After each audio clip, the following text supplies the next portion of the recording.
ബിസ്മില്ലാഹിർ റഹ്മാനിർ റഹീം. പിശാച് നിങ്ങളുടെ പ്രഖ്യാപിത ശത്രുവാണ്. അവൻ നിങ്ങളുടെ രക്തധമനികളിലൂടെ സഞ്ചരിക്കും. രക്തം എവിടെയെല്ലാം ഒഴുകുന്നുവോ എവിടെയെല്ലാം പിശാചിന്റെ സ്പന്ദനമുണ്ടാകും. ഇപ്പോൾ ഒരു സൂചി വെച്ച് കൈയുടെ ഏത് ഭാഗത്ത് കുത്തിയാലും രക്തം പൊടിയും. ഏത് ഭാഗത്ത്, മൂക്കിലാണെങ്കിലും ചെവിയിലാണെങ്കിലും കയ്യിലാണെങ്കിലും കാലിലാണെങ്കിലും ഒക്കെ രക്തം പൊടിയും. രക്തം പൊടിയുന്ന സ്ഥലത്തെല്ലാം പിശാചുക്കൾ കടന്നു കയറും. എന്ന് പറഞ്ഞാൽ മനുഷ്യ ശരീരത്തിന്റെ എല്ലാ അവയവങ്ങളെ കൊണ്ടും തെറ്റ് ചെയ്യിപ്പിക്കാൻ അവന് കഴിയും. അല്ലാഹു തആല അതിനുള്ള ഒരു കഴിവ് പിശാചിന് കൊടുത്തിട്ടുണ്ട്. അതുകൊണ്ട് അവന്റെ ഈ തരത്തിലുള്ള കെടുതികളിൽ നിന്ന്, ഉപദ്രവങ്ങളിൽ നിന്ന് രക്ഷ തേടാനുള്ള മാർഗം അല്ലാഹുവിൽ അഭയം തേടലല്ലാതെ ഒരു മാർഗവും അതിനില്ല. അതുകൊണ്ടാണ് ഇതിനെ അല്ലാഹു തആല വിശേഷിപ്പിച്ച് പറഞ്ഞത് ഖുൽ അഊദു ബിറബ്ബിന്നാസ്, ജനങ്ങളുടെ രക്ഷിതാവിനോട് അഭയം തേടുക. ജനങ്ങളെ സൃഷ്ടിച്ച റബ്ബ്, ജനങ്ങളുടെ ആവശ്യങ്ങൾ അറിയാവുന്ന റബ്ബ്, ജനങ്ങളുടെ കുറവുകളും ന്യൂനതകളും അറിയാവുന്ന റബ്ബ്. അതുകൊണ്ട് ജനങ്ങളെ, നിങ്ങൾ ആരോട് എവിടെ എന്ത് ചോദിക്കുന്നു, എന്നോട് ചോദിക്കൂ. ഖുൽ അഊദു ബിറബ്ബിന്നാസ്, ജനങ്ങളുടെ ഉടമസ്ഥനായ അല്ലാഹുവിനോട് കാവൽ ചോദിക്കുക. മലിക്കിന്നാസ്, ജനങ്ങളുടെ രാജാവിനോട്, ഇലാഹിന്നാസ്, ജനങ്ങളുടെ ആരാധ്യനോട് നിങ്ങൾ കാവൽ ചോദിക്കുക. നിങ്ങളുടെ മനസ്സിൽ ഒളിഞ്ഞും തെളിഞ്ഞും പാത്തും പതുങ്ങിയും വന്ന് ദുർബോധനം ഇട്ടുതരുന്ന പൈശാചികതയുടെ ഉപദ്രവങ്ങളിൽ നിന്നും പൈശാചികതയിൽ നിന്നും നിങ്ങൾ അല്ലാഹുവിനോട് അഭയം പ്രാപിക്കുക എന്നുള്ള വചനമാണ് നമ്മൾ കേട്ടത്. അപ്പൊ പിശാച് നമ്മുടെ മനസ്സിലേക്ക് കടന്നു വരുന്ന രീതികൾ എങ്ങനെയാണെന്ന് നമ്മൾ മനസ്സിലാക്കിയിരുന്നു. ആദ്യമായി മനുഷ്യനിൽ അവൻ പ്രത്യക്ഷപ്പെടുന്നത് കുഫറും ശിർക്കും തോന്നിപ്പിച്ചുകൊണ്ടാണ്. കാരണം അതിൽ അവൻ വിജയിച്ചു കഴിഞ്ഞാൽ മറ്റൊന്നും അവൻ ചെയ്യേണ്ടതില്ല. അപ്പോൾ അതുകൊണ്ട് കുഫർ, ഷിർക്ക്, ഈ രണ്ട് പ്രധാന വഴിയിലൂടെ ആയിരിക്കും അവൻ ജനങ്ങളെ വഴിപിടിപ്പിക്കാൻ വേണ്ടി ശ്രമിക്കുക. അതിന് പല ന്യായങ്ങളും പല പ്രമാണങ്ങളും അവൻ മനസ്സിൽ തോന്നിപ്പിക്കുകയും ചെയ്യും. ഇത് സ്വീകരിക്കാതെ വരുന്നു എന്ന് മനസ്സിലാക്കി കഴിയുമ്പോൾ അവൻ പിന്നീട് വന്ന് തോന്നിപ്പിക്കുന്നത് ബിദ്അത്തുകളാണ്. ബിദ്അത്തുകൾ, ഇത് നല്ല കാര്യങ്ങളല്ലല്ലോ, ഇത് നല്ല കാര്യങ്ങളല്ലേ, ഇത് ചെയ്യുന്നതിന് എന്താണ് കുഴപ്പം? നല്ല കാര്യങ്ങൾ തന്നെയാണെങ്കിൽ പോലും അതിൽ പ്രവാചകന്റെ ഒരു കാണിച്ചു തന്ന ഒരു മാതൃകയില്ലെങ്കിൽ അത് ബിദ്അത്തായി പോകും. നമ്മൾ എന്ത് കർമ്മങ്ങൾ ചെയ്യുന്നു എന്നുള്ള നിലയിലല്ല, ആ കർമ്മത്തിന് പ്രവാചകന്റെ സുന്നത്തിന്റെ പിൻബലമുണ്ടോ എന്നുള്ളതാണ് പ്രധാനം. നാം ചെയ്യുന്ന കർമ്മങ്ങൾ എത്ര വലുതാണോ എത്ര ചെറുതാണോ എന്ന് നോക്കിയല്ല, അതിന്റെ പിൻബലം. ഞാൻ പലപ്പോഴും പറയാറുണ്ടല്ലോ, നമ്മുടെ നമസ്കാരത്തിൽ ഏറ്റവും പ്രധാനപ്പെട്ട കർമ്മമാണ് സുജൂദ്. അല്ലാഹുവിന് ഏറ്റവും ഇഷ്ടപ്പെട്ട കർമ്മമാണ് നമസ്കാരം. പക്ഷെ അതിൽ സുജൂദ് അല്ലാഹുവിന് ഏറ്റവും ഇഷ്ടപ്പെട്ട കർമ്മമാണെന്ന് കരുതി ഒരു റക്അത്തിൽ 2 സുജൂദിന് പകരം ഒരാൾ 3 സുജൂദ് ചെയ്താൽ അത് ഇബാദത്താവൂല. അപ്പോൾ അതിന് പ്രവാചകന്റെ ചര്യ വേണം, അല്ലാഹുവിന്റെ കൽപ്പന വേണം. അതനുസരിച്ചാണ് അമലുകൾക്ക് പ്രതിഫലം നൽകപ്പെടുന്നത്. നാം ചെയ്യുന്നത് നമ്മുടെ ദൃഷ്ടിയിൽ മാത്രം നന്മയാണെന്ന് തോന്നിയാൽ പോരാ. അപ്പൊ നമ്മുടെ ദൃഷ്ടിയിൽ അത് നന്മയാണെന്ന് തോന്നിച്ച് നമ്മെ കൊണ്ട് ചെയ്യിപ്പിച്ച് ബിദ്അത്തുകൾ കൊണ്ട് പ്രേരിപ്പിക്കും. പിശാച് രണ്ടാമതായി ശ്രമിക്കുന്ന ഒരു രീതി അതാണ്. ഇതിനും അവൻ വഴങ്ങുന്നില്ല എന്ന് മനസ്സിലാക്കി കഴിയുമ്പോൾ മൂന്നാമത്തെ അവന്റെ നടപടിക്രമം ചെറിയ ചെറിയ തെറ്റുകൾ ചെയ്യുന്നത് കൊണ്ടൊന്നും പ്രശ്നമില്ല എന്നുള്ള ഒരു ധാരണ മനസ്സിൽ വരുത്തലാണ്. ചെറിയ ചെറിയ കാര്യങ്ങളൊക്കെ ചെയ്യാം, അതിനൊന്നും കുഴപ്പമില്ല. നമ്മൾ ഇന്നലെ അതിന് കുറെ ഉദാഹരണങ്ങളൊക്കെ പറഞ്ഞു. അപ്പൊ അത്തരത്തിലുള്ള ചെറിയ തെറ്റുകളൊക്കെ ചെയ്യുന്നതിന് കുഴപ്പമില്ല. ഇന്നയാള് ചെയ്യുന്നില്ല, ആ ഹാജിയാർ ചെയ്യുന്നില്ല, ഈ ഹാജിയാർ ചെയ്യുന്നില്ല, പിന്നെ എന്താണ് കുഴപ്പം? ഇത് എങ്ങനെയൊക്കെ ചെയ്താലും പടച്ചവൻ പുറത്തു തരും, അതൊന്നും കുഴപ്പമില്ല. അതിനുള്ള ഹജ്ജും ഉംറയും റമദാനും ഒക്കെ വെച്ചിരിക്കുന്ന അതിനു വേണ്ടിയല്ലേ എന്നൊക്കെ പറഞ്ഞ് 100 ന്യായങ്ങൾ നമ്മുടെ മനസ്സിൽ ഇട്ട് തന്ന് തെറ്റുകൾ അവൻ ചെയ്യിപ്പിക്കും. ഇനി ഇതിൽ നിന്നും ഒഴിഞ്ഞു മാറി ഇതൊന്നും ഞാൻ ചെയ്യുന്നില്ല എന്ന് പടച്ചവനെ പേടിച്ച ഒരു നല്ല ഭക്തിയുള്ള തഖ്വയുള്ള ഒരു മനുഷ്യൻ അതിൽ നിന്നൊക്കെ ഒഴിഞ്ഞു മാറാൻ ശ്രമിച്ചാൽ അടുത്ത പടി എന്തെന്ന് വെച്ചാൽ ഇവൻ ചെയ്യാത്ത തെറ്റുകൾ മറ്റുള്ളവരെ കൊണ്ട് പറയിപ്പിച്ച് ഇവനെ കുറിച്ച് വല്ലാത്തൊരവസ്ഥ നാട്ടിൽ ഉണ്ടാക്കി തീർക്കും. ഇവന്റെ വായും മനസ്സും അറിഞ്ഞിട്ടുണ്ടാവില്ല, ഇവൻ നിരപരാധിയായിരിക്കും. എങ്കിൽ പോലും മറ്റുള്ളവർ ഇവനെക്കുറിച്ച്, ഇവന്റെ അപരാധങ്ങൾ ഇവനെക്കുറിച്ച് പറഞ്ഞു പരത്താൻ തുടങ്ങും. അതും പിശാച് മറ്റുള്ളവരുടെ മനസ്സിൽ ഇവനെ വഴിപിഴപ്പിക്കാൻ വേണ്ടി ശ്രമിക്കുന്ന ഒരു മാർഗമാണ്. ഇവൻ നോക്കും, കുറെ നാളായല്ലോ അയാൾ എന്നെ കുറിച്ച് ഇങ്ങനെ പറഞ്ഞുകൊണ്ട് നടക്കുന്നു, ഞാനിത് ചെയ്യാത്ത തെറ്റല്ലേ, ഞാനിത് അറിഞ്ഞിട്ട് പോലും ഇല്ലാത്ത തെറ്റാണല്ലോ, എന്നെ കുറിച്ച് അയാൾ കുറെ നാളായി പറഞ്ഞോണ്ട്, ഒന്ന് ചോദിക്കണമല്ലോ, അവിടെ പോയി ഒന്ന് ചോദിക്കണമല്ലോ എന്ന് കരുതി അയാളുടെ വീട്ടിൽ ചെന്ന് ചോദിക്കും. അയാൾ ഇങ്ങനെ പറയും, അങ്ങനെ അങ്ങോട്ട് പറയും, തെറിയായി, ദേഷ്യമായി, വൈരാഗ്യമായി, അടിച്ച് പുറത്താക്കലായി, അടിയായി, ആകെ പ്രശ്നമായി. ഇയാളുടെ കുടുംബം ഒന്നായി, അയാളുടെ കുടുംബം ഒന്നായി, കുടുംബങ്ങൾ തമ്മിൽ കലഹമായി, നിസാര പ്രശ്നം. ഇങ്ങനെ ഒരു നിലയിലും വീഴാത്ത ജനങ്ങളെ ഇത്തരത്തിലുള്ള അപരാധങ്ങൾ നമ്മിലുള്ള കാര്യമായിരിക്കില്ല, ഇല്ലാത്ത കാര്യങ്ങൾ മറ്റുള്ളവരുടെ നാവിലൂടെ പറഞ്ഞ് കേൾപ്പിച്ച് നമ്മെ എങ്ങനെയെങ്കിലും അവന്റെ വഴിയിലേക്ക് ഇറക്കാൻ വേണ്ടി ശ്രമിക്കും.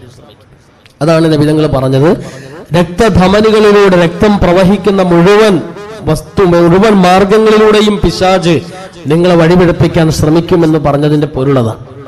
എല്ലാ വഴിയും അവൻ ഉപയോഗപ്പെടുത്തുമെന്നാണ് അതിന്റെ അർത്ഥം. അതുകൊണ്ടാണ് അല്ലാഹു തആല ഈ സൂറത്തുൻ നാസ് എന്ന് പറയുന്ന അധ്യായത്തിൽ 3 നിലയിൽ കൂടിയാണ് കാവൽ ചോദിക്കാൻ നമ്മെ പഠിപ്പിച്ചിരിക്കുന്നത്. 3 നിലയിൽ. ഖുൽ അഊദു ബിറബ്ബിൻ നാസ്, എല്ലാം ഒരാളോടാണ്, ജനങ്ങളുടെ റബ്ബിനോട്, ഇലാഹ് മലിക്കിന്നാസ്, ജനങ്ങളുടെ രാജാവിനോട്, ഇലാഹിന്നാസ്, ജനങ്ങളുടെ ആരാധ്യനോട്. എന്തിൽ നിന്ന് കാവൽ ചോദിക്കണം?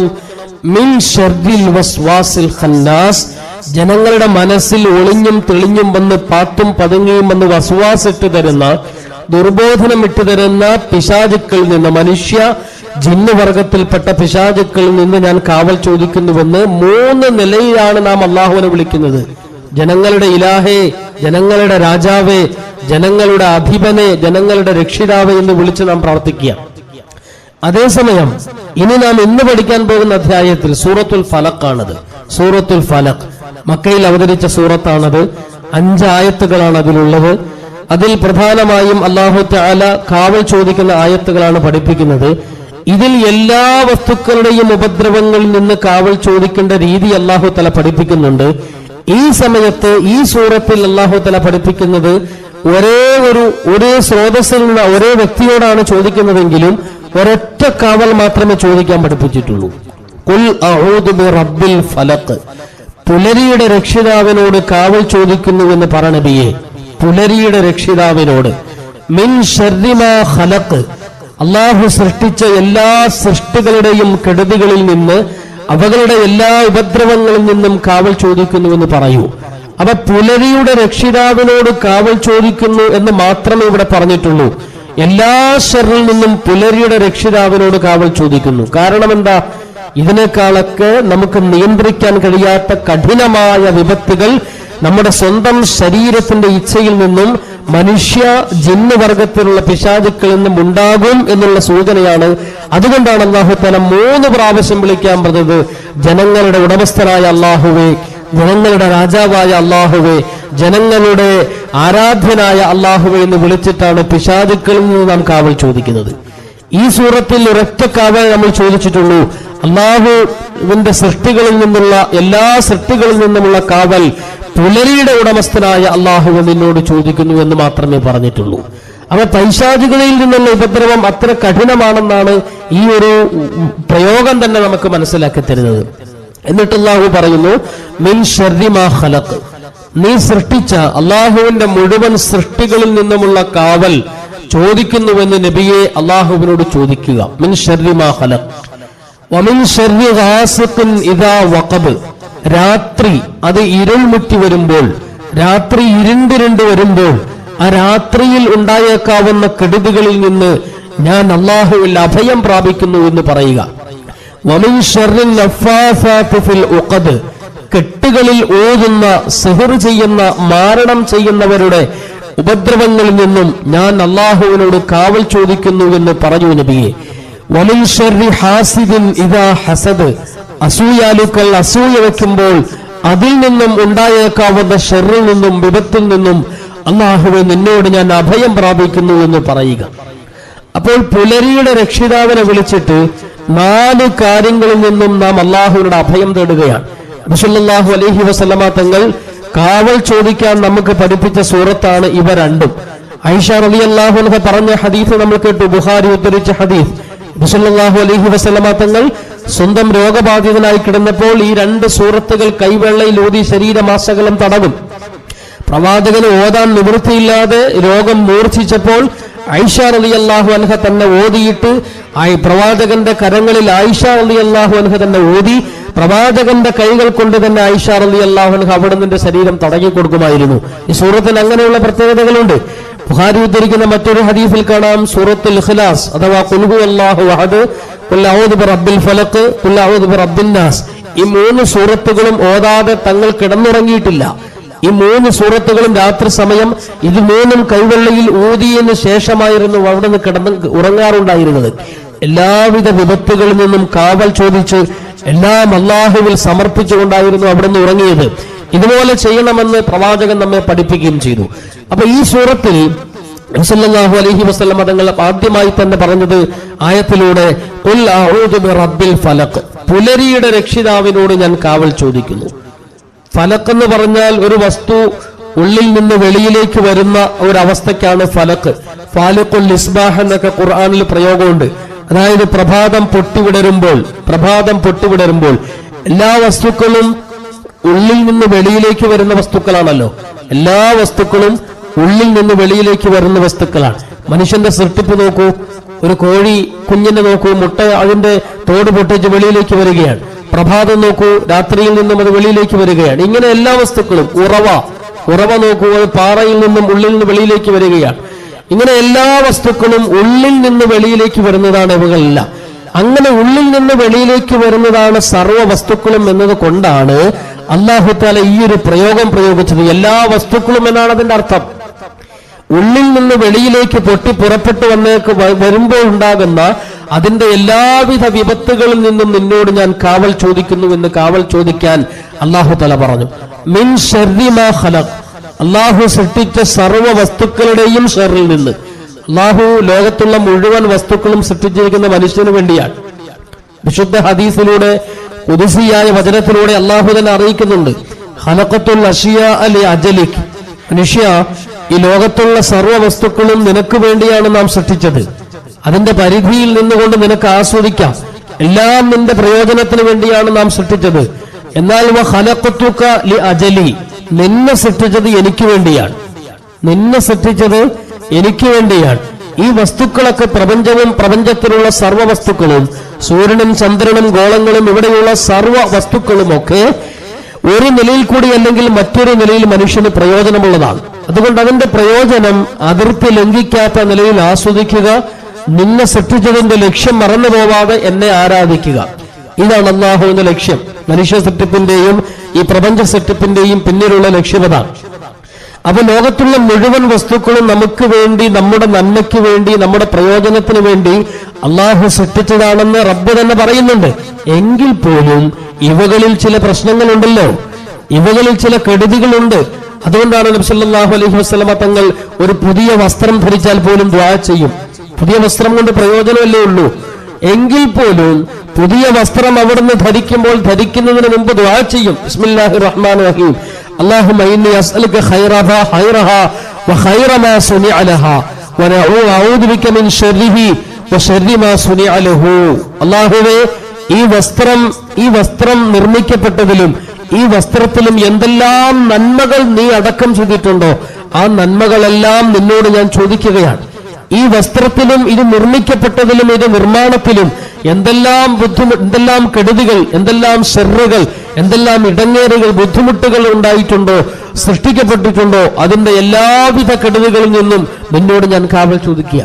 ഒരു വസ്ത്രം ധരിച്ചാൽ പോലും നബി സല്ലല്ലാഹു അലൈഹി വസല്ലം തങ്ങൾ അതിലുണ്ടായേക്കാവുന്ന ഷർറിൽ നിന്ന് അല്ലാഹുവിനോട് കാവൽ ചോദിക്കുമായിരുന്നു. എപ്പോഴും തങ്ങൾ ദുആ ചെയ്യും, അല്ലാഹുമ്മ ഇന്നി അഊദു ബിക മിൻ ഇൽമിൻ ലാ യൻഫഉ, പ്രയോജനമില്ലാത്ത ഇൽമ എനിക്ക് തരരുത്, പ്രയോജനമില്ലാത്ത വിജ്ഞാനം എനിക്ക് തരരുത്, അമൽ ചെയ്യാൻ ഭാഗ്യമില്ല, അങ്ങനെയില്ലാത്ത ചെയ്യാൻ കഴിയാത്ത ഒരു വിജ്ഞാനം എനിക്ക് നീ തരരുത്. അല്ലാഹുമ്മ ഇന്നി അഊദു ബിക മിൻ ഇൽമിൻ ലാ യൻഫഉ വമിൻ ഖൽബിൻ ലാ യഖ്ശ, ഭയഭക്തിയില്ലാത്ത ഒരു ഹൃദയം നീ എനിക്ക് തരരുത്, ഭയഭക്തിയില്ലാത്ത ഹൃദയം. അപ്പൊ ഹൃദയത്തിൽ നിന്നുണ്ടായേക്കാവുന്ന ഷർറ്, കണ്ണിൽ നിന്ന് ഉത്ഭവിക്കാവുന്ന ഷർറ്, ചെവിയിൽ നിന്ന് ഉത്ഭവിക്കാവുന്ന ഷർറ്. അല്ലാഹുമ്മ ഇന്നി അഊദു ബിക മിൻ ശർരി സംഇ, അല്ലാഹുമ്മ ഇന്നി അഊദു ബിക മിൻ ശർരി ബസരി. അല്ലാഹുവേ, എന്റെ കണ്ണിൽ നിന്നും എന്തെങ്കിലും ഷർറുണ്ടെങ്കിൽ അതിനെ ഒഴിവാക്കി തരണം. എന്റെ സംസാരത്തിൽ എന്തെങ്കിലും, എന്റെ നാവിൽ എന്തെങ്കിലും ഷർറുണ്ടെങ്കിൽ അത് ഒഴിവാക്കി തരണം. ശരീരത്തിന്റെ ഓരോ അവയവങ്ങളും എടുത്തു പറഞ്ഞിട്ട് ഇവകളെല്ലാം എനിക്ക് വേണ്ടി നീ സൃഷ്ടിച്ചതാണെങ്കിലും ഇവകളിൽ ഉണ്ടായേക്കാവുന്ന ഷർറിൽ നിന്ന് നിന്നോട് ഞാൻ കാവൽ ചോദിക്കുന്നു. ഇത് ഒരു ഇസ്ലാം പഠിപ്പിക്കുന്ന ഒരു മാതൃകയാണ്. നബി സല്ലല്ലാഹു അലൈഹി വസല്ലമ തങ്ങൾ നമുക്ക് മനസ്സിലാക്കി തരുന്ന പ്രവാചകന്റെ ഒരു ചര്യ കൂടിയാണ്. അതുകൊണ്ട് ഈ വസ്തുക്കളെല്ലാം നമ്മുടെ പ്രയോജനങ്ങൾക്ക് വേണ്ടി അല്ലാഹു തആല സൃഷ്ടിച്ചതാണെങ്കിൽ തന്നെയും ഇവകളിൽ ഉണ്ടായേക്കാവുന്ന ഷർറിൽ നിന്ന് നാം അല്ലാഹുവിനോട് കാവൽ ചോദിക്കണം. കാരണം ഇവകളുടെ എല്ലാം ഉടമസ്ഥൻ അല്ലാഹു ആണല്ലോ. ഉടമസ്ഥൻ അല്ലാഹുവാണ്. ഇപ്പോൾ നമ്മൾ ഒരു വീട്ടിലേക്ക് കയറി പോകുന്നു. ആ വീട്ടിൽ ചെല്ലുമ്പോൾ അവിടെ അഴിച്ചുവിട്ടിരിക്കുന്ന നായ നമ്മുടെ പിറകെ വരുന്നു. നാം എന്ത് ചെയ്യും? ചേട്ടാ ചേട്ടാ, പട്ടിയെ പിടിച്ച് കെട്ടിക്കോ, പട്ടി ഓടി വരുന്നു എന്ന് പറയും. അതിന്റെ ഉടമസ്ഥനെ വിളിക്കും, അല്ലേ? അതിന്റെ ഉടമസ്ഥനെ വിളിക്കും. ഒരു പശു കുത്താൻ വരുന്നു, ഈ പശുവിനെ ഒന്ന് പിടിച്ചോട്ടോ എന്ന് പറയും. അപ്പൊ അതിന്റെ ഉടമസ്ഥയാണ് നാം വിളിക്കാറുള്ളത്. അതുകൊണ്ട് അല്ലാഹു തആല പറയാണ്, കണ്ണിന്റെ ഉടമസ്ഥനാരാ, ചെവിയുടെ ഉടമസ്ഥനാരാ, നാവിന്റെ ഉടമസ്ഥനാരാ, ഇതിന്റെ എല്ലാം ഉടമസ്ഥൻ. രാത്രിയുടെ ഉടമസ്ഥനാരാണ്? എല്ലാ വസ്തുക്കളുടെയും ഉടമസ്ഥൻ അല്ലാഹുവാണ്.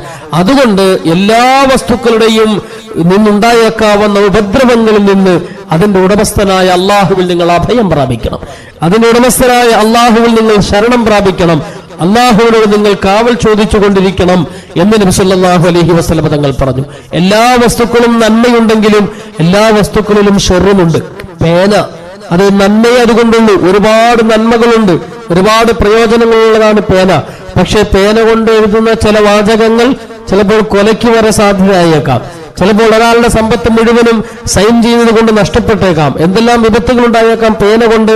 അതുകൊണ്ടാണ് എല്ലാ വസ്തുക്കളും ഉപയോഗിക്കുമ്പോൾ അല്ലാഹുവിനോട് കാവൽ ചോദിക്കണം. അതിൽ നിന്നുണ്ടായേക്കാവുന്ന ഷർറ് ജനങ്ങൾക്കറിയാത്തത് കൊണ്ടാണ്. അതുകൊണ്ട് അതിൽ നിന്ന് കാവൽ ചോദിക്കണമെന്ന് പ്രവാചകൻ നമ്മെ പഠിപ്പിക്കുന്നു. നബി സല്ലല്ലാഹു അലൈഹി വസല്ലമ തങ്ങൾ വീണ്ടും പറഞ്ഞു, വബിൻ ശർരി ഗാസിഖിൻ ഇദാ വഖബ്. രാത്രി അത് ഇരുണ്ടിരുണ്ട് വരുമ്പോൾ രാത്രിയിൽ ഉണ്ടായേക്കാവുന്ന കെടുതികൾ, രാത്രിയിലാണ് കൂടുതൽ പ്രശ്നങ്ങൾ ഉണ്ടാവുന്നത്. പണ്ട് കാലത്തൊക്കെ എന്ന് പറഞ്ഞാൽ ഇക്കാലത്തുള്ളത് പോലെയുള്ള ഒരു പ്രകാശമയമുള്ള കാലഘട്ടമായിരുന്നില്ലല്ലോ. രാത്രിയായി കഴിഞ്ഞാൽ ഏതെങ്കിലും കുടിലിൽ ഒരു മെഴുകുതിരി വിളക്ക് പോലെ എന്തെങ്കിലും ഉണ്ടാകും. ഇന്ന് പോലുള്ള സ്ട്രീറ്റ് ലൈറ്റോ സൗകര്യങ്ങളൊന്നുമില്ല.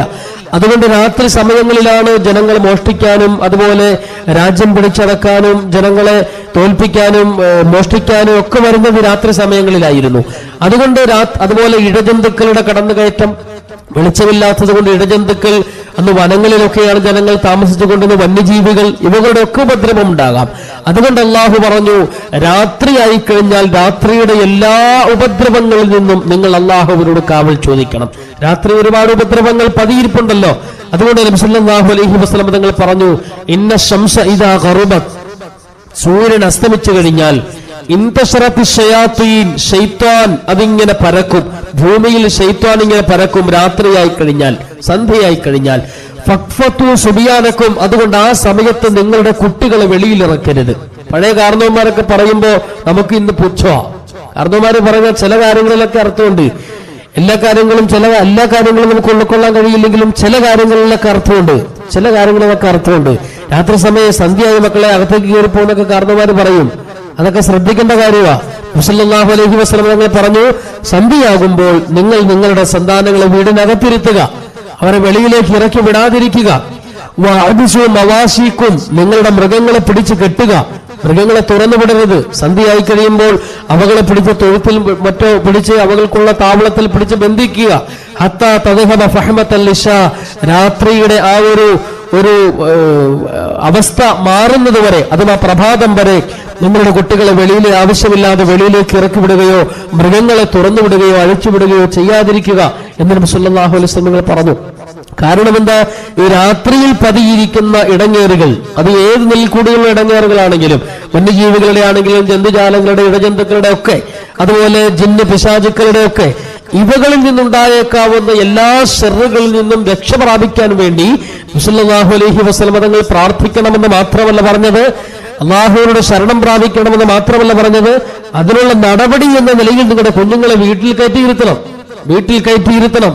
നിങ്ങളുടെ മൃഗങ്ങളെ പിടിച്ച് ബന്ധിക്കണം. അതിനുശേഷം അള്ളാഹുവിനോട് നിങ്ങൾ കാവൽ ചോദിക്കണം. അള്ളാഹുവെ, സന്ധ്യയായി, രാത്രിയായി, ഈ രാത്രിയിൽ ഉണ്ടായേക്കാവുന്ന എല്ലാവിധ കെടുതികളിൽ നിന്നും എല്ലാവിധ ഇടങ്ങേറുകളിൽ നിന്നും നിന്നോട് ഞാൻ കാവൽ ചോദിക്കുന്നുവെന്ന് നബി സല്ലല്ലാഹു അലൈഹി വസല്ലം തങ്ങൾ ദുആ ചെയ്യാൻ വേണ്ടി പ്രത്യേകം പഠിപ്പിച്ചു. വീണ്ടും അടുത്ത പ്രാർത്ഥന, വമിൻ ശർറിൻ നഫാസാതി ഫിൽ ഉഖദ്. വമിൻ ശർറിൻ നഫാസാതി ഫിൽ ഉഖദ്, കെട്ടുകളിൽ ഊതുന്ന, അതായത് മന്ത്രവാദം എന്ന് പറയാം, സിഹിർ ചെയ്യുന്നതിന് വേണ്ടി അഥവാ മാരണം ചെയ്യുന്നതിന് വേണ്ടി കെട്ടുകളിൽ ഊതുന്ന മനുഷ്യ പിശാചുക്കളുടെയും അല്ലാത്ത പിശാചുക്കളുടെയും എല്ലാവിധ ഷർറുകളിൽ നിന്നും നിന്നോട് കാവൽ ചോദിക്കുന്നു എന്നും കാവൽ ചോദിക്കാൻ അള്ളാഹുവിന്റെ പ്രവാചകൻ അള്ളാഹുവിന്റെ കലാം ഓതിക്കൊണ്ട് പഠിപ്പിച്ചു. അപ്പൊ ചില ആളുകള് പറയാറുണ്ട്, സിഹിറൊന്നുമില്ല, സിഹിർ മാരണം എന്ന ഒരു സംഭവമേ ഇല്ല എന്ന് പറഞ്ഞ് പൂർണ്ണമായും അതിനെ തള്ളിക്കളയുന്നവരുണ്ട്. അത് ശരിയല്ല. പൂർണ്ണമായും അതിനെ തള്ളിക്കളയുന്നത് ശരിയല്ല. കാരണം അത് ഹദീസ് കൊണ്ടും ഖുർആൻ കൊണ്ടും സ്ഥിരപ്പെട്ടിട്ടുള്ള കാര്യമാണ്. അത് എങ്ങനെയാണ് ഈ ഭൂമിയിൽ മാരണവിദ്യ സിഹിർ പഠിപ്പിച്ചത് എന്നത് വളരെ വ്യക്തമായിട്ട് ഏത് മലക്കുകളെ ഉപയോഗിച്ചാണ് അല്ലാഹു തആല പഠിപ്പിച്ചത്, ഇതൊക്കെ അല്ലാഹു തആല വിശുദ്ധ ഖുർആനിൽ വളരെ വ്യക്തമായി പറഞ്ഞിട്ടുള്ള കാര്യമാണ്. പ്രവാചകന്റെ ഹദീസിലും അതിനെക്കുറിച്ച് പറഞ്ഞിട്ടുള്ളത് കൊണ്ട് അതിന് ഒരു തെളിവുമില്ലാതെ വെറുതെ അവിടെ എതിർക്കുന്നത് ശരിയായ ഒരു കീഴ്വഴക്കമല്ല. അതുകൊണ്ട് സിഹിർ എന്ന് പറയുന്നത് ശരിയാണ്. നബി സല്ലല്ലാഹു അലൈഹി വസല്ലം തങ്ങൾ പറഞ്ഞു, അസ്സിഹ്റു ഹഖ്ഖുൻ, സിഹിർ ശരിയാണ്. തങ്ങളാണ് പറയുന്നത്, അസ്സിഹ്റു ഹഖ്ഖുൻ, സിഹിർ ശരിയാണ്, വൽ ഐനു ഹഖ്ഖുൻ, കണ്ണേറ് ശരിയാണ്. നബി സല്ലല്ലാഹു അലൈഹി വസല്ലം തങ്ങൾ പറഞ്ഞു എന്ന് കരുതി എന്താണ് അതിനർത്ഥം? ഇന്നലെ നമ്മൾ പറഞ്ഞതുപോലെ സിഹിർ ചെയ്താൽ ആ സിഹിറിന് നമ്മുടെ ജീവിതത്തെ മുഴുവനും സമൂല പരിവർത്തനത്തിന് വിധേയമാക്കാൻ സിഹിർ എന്ന് പറയുന്ന പ്രവർത്തനത്തിന് കഴിയുമെന്നല്ല അതിന്റെ അർത്ഥം. അതിന് പിന്നിലും പ്രവർത്തിക്കുന്ന റബ്ബാണ്, അല്ലേ? അതിന് പിന്നിലും പ്രവർത്തിക്കുന്നത് അള്ളാഹു തന്നെയാണ്. എല്ലാ ഷർറും എല്ലാ ഖൈറും ആരുടെ ഭാഗത്തു നിന്നാണ്? ഖദറുള്ള വിശ്വാസമാണല്ലോ നമ്മുടെ. എല്ലാ നന്മയും എല്ലാ തിന്മയും അള്ളാഹുവിന്റെ ഭാഗത്തു നിന്നാണെന്നുള്ള വിശ്വാസം, ഖദറിലുള്ള വിശ്വാസം നമ്മുടെ വിശ്വാസമാണ്. അപ്പൊ അതുകൊണ്ട് സിഹിർ ഉണ്ട് എന്ന് പറയുന്നുള്ളത് ഒരു വിശ്വാസത്തിന്റെ ഭാഗമായിട്ട് വേണം നാം കണ്ടെത്താൻ. നബി സല്ലല്ലാഹു അലൈഹി വസല്ലമ തങ്ങളുടെ കാലഘട്ടത്തിൽ പ്രവാചകന് സിഹിർ ചെയ്തില്ലേ? പ്രവാചകന് സിഹിർ ചെയ്തല്ലോ. പ്രവാചകന് മാരണം ചെയ്തപ്പോഴാണ് ഈ 2 സൂറത്തുകൾ അള്ളാഹു ഇറക്കിയത് തന്നെ. മദീന നിവാസികൾ നബി സല്ലല്ലാഹു അലൈഹി വസല്ലമ തങ്ങൾക്ക് മാരണം ചെയ്തു, സിഹിർ ചെയ്തു. ആ സമയത്ത് അതിൽ നിന്നുള്ള മോചനത്തിന് വേണ്ടിയാണ് അല്ലാഹു തആല ഈ 2 സൂറത്തുകൾ ഇറക്കിയത് പോലും ആ സാഹചര്യത്തിലാണ്. സല്ലല്ലാഹു അലൈഹി വസല്ലമ തങ്ങൾക്ക് പിടിപെട്ട സിഹിറിനെ കുറിച്ച് ബുഖാരി തന്നെ ഉദ്ധരിക്കുന്നുണ്ട് സഹീഹായ ഹദീസിലൂടെ. സല്ലല്ലാഹു അലൈഹി വസല്ലമ തങ്ങൾ ശക്തിയുക്തം ഇസ്ലാമിനെ വളർത്തുന്നതിന് വേണ്ടിയുള്ള മാർഗങ്ങളൊക്കെ വളരെ സ്പീഡിൽ മക്കയിൽ നടത്തിക്കൊണ്ടിരിക്കുമ്പോൾ പ്രവാചകനെ മാനസികമായിട്ട് തളർത്തിക്കളയുന്നതിന് വേണ്ടി മദീനയിലെ ജൂത സമൂഹം പ്രവാചകന് സിഹിർ ചെയ്തു. സല്ലല്ലാഹു അലൈഹി വസല്ലമ തങ്ങൾ പ്രവാചകനായതുകൊണ്ട്, നബിയായതുകൊണ്ട് മറ്റ് തങ്ങളുടെ ബുദ്ധിക്കോ ബോധത്തിനോ ഒന്നും പിടിവിട്ടില്ല എന്ന് മാത്രം. സല്ലല്ലാഹു അലൈഹി വസല്ലമ തങ്ങൾ ആയിഷ റളിയല്ലാഹു അൻഹ ഉദ്ധരിക്കുന്ന, ബുഖാരി ഉദ്ധരിക്കുന്ന ഹദീസിലൂടെ കാണാൻ കഴിയും, തങ്ങൾ ഭാര്യയുമായി ബന്ധപ്പെടാത്തപ്പോഴും ബന്ധപ്പെട്ടു എന്ന് പറയുമായിരുന്നു. ഈ സിഹിറിന്റെ ബാധയുടെ പേരിൽ തങ്ങൾക്ക് ഇടങ്ങേറുണ്ടാക്കി, തങ്ങൾക്ക് പ്രശ്നങ്ങളുണ്ടായി.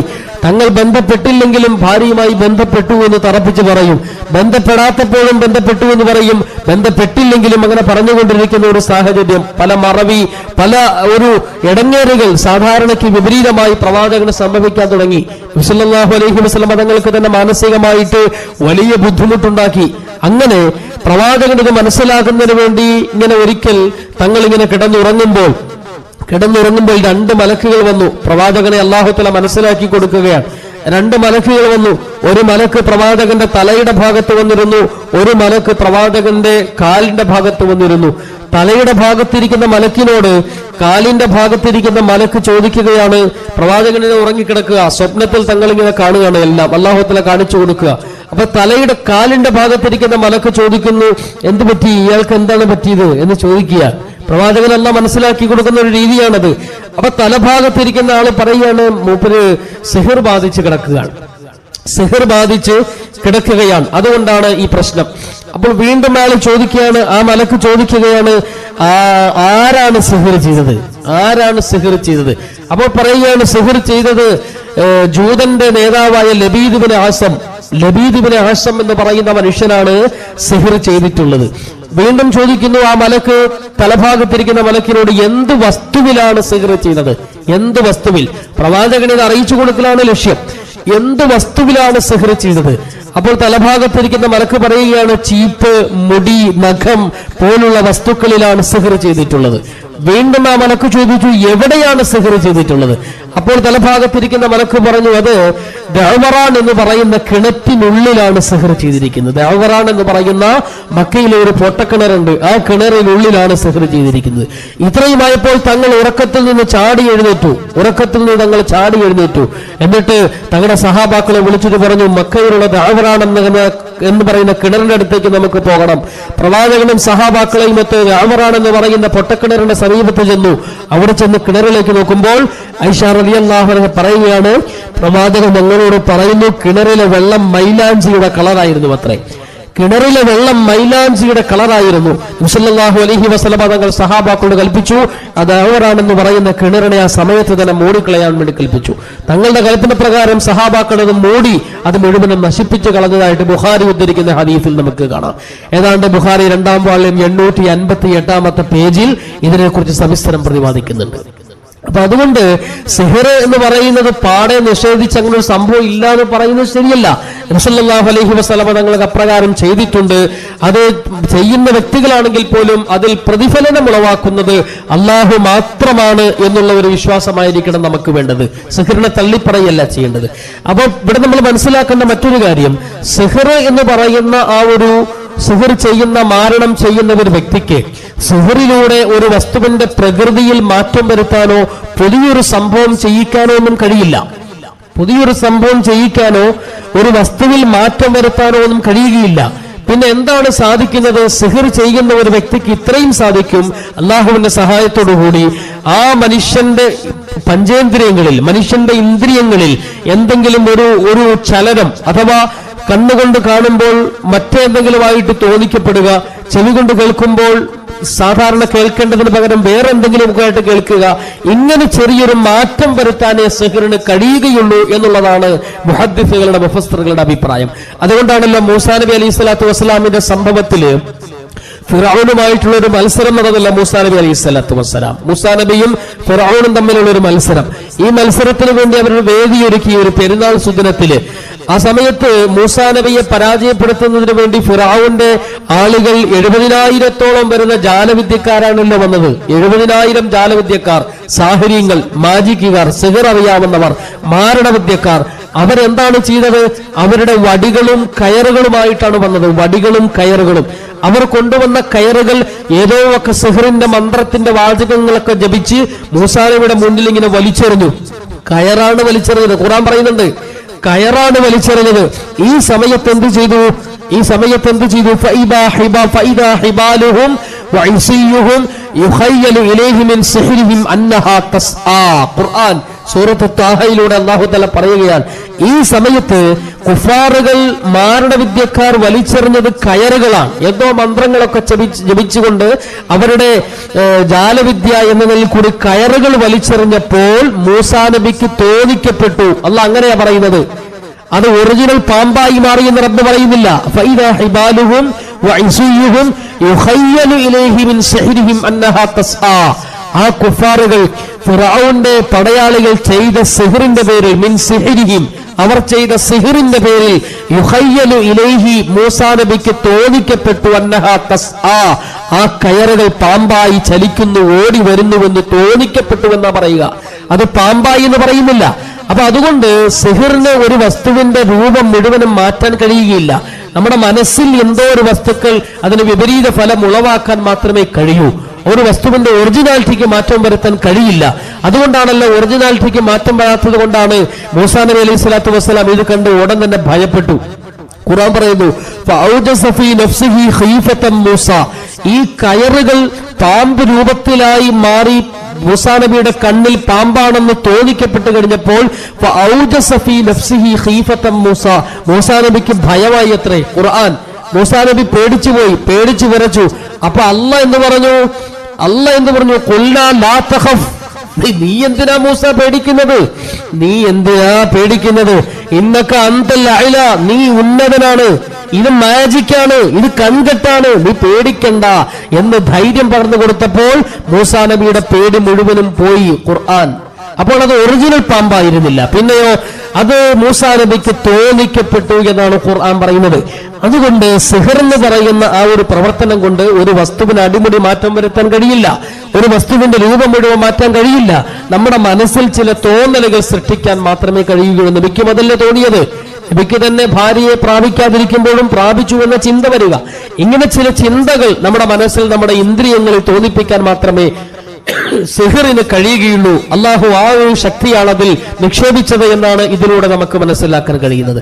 അപ്പൊ സിഹർ എന്ന് പറയുന്നത് പൂർണ്ണമായും അങ്ങനെ ഒരു സംഭവമേ ഇല്ല എന്ന് നിഷേധിച്ച് തള്ളുന്നത് ശരിയല്ലെന്നും, അങ്ങനെ ഒരു സംഭവമുണ്ട്. പക്ഷെ നാം എങ്ങനെ വിശ്വസിക്കണം?